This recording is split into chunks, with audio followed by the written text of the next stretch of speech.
Pencemaran Sungai Buloh di Kampung Bagan, Jeram, Kuala Selangor menjejaskan pendapatan nelayan. Kewujudan lebih 2,800 kilang di sekitar lembangan Sungai Buloh menyukarkan pemulihan dilakukan terhadap sungai terbabit apabila sisa buangan industri dipercayai dialir ke sungai berkenaan. Penguatkuasaan yang lemah juga dikatakan menjadi punca isu itu berlarutan hampir 10 tahun. Kepada wartawan Aduan Rakyat Fatin Hanani Sahimi, nelayan menyuarakan rintihan.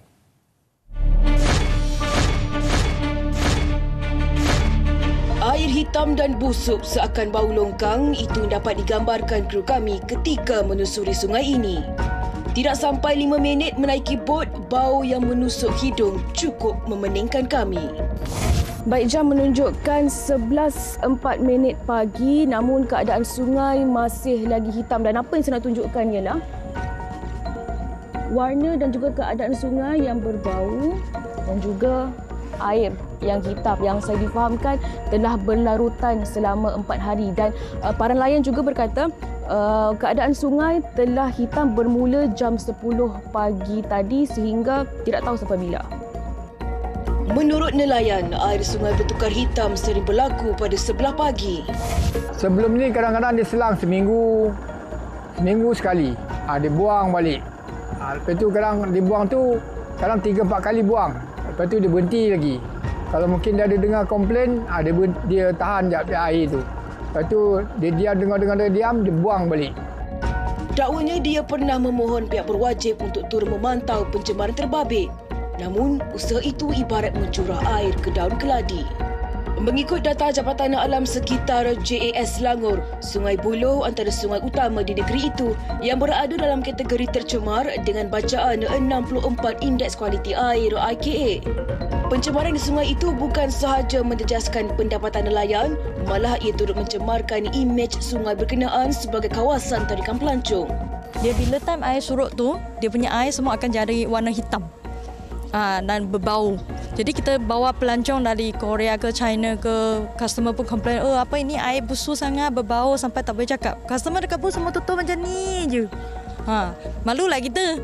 Pencemaran dikatakan berpunca daripada kilang perindustrian di Ijok yang melepaskan sisa buangan di sungai berkenaan.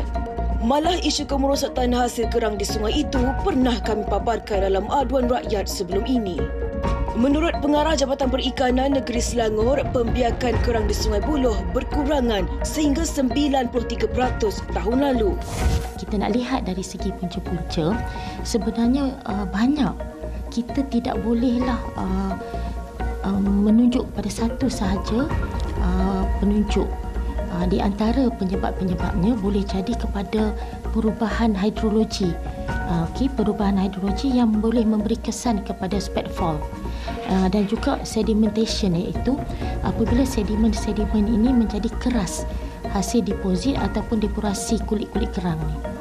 Permasalahan itu kami ajukan pada Lembaga Urus Air Negeri Selangor, LUAS.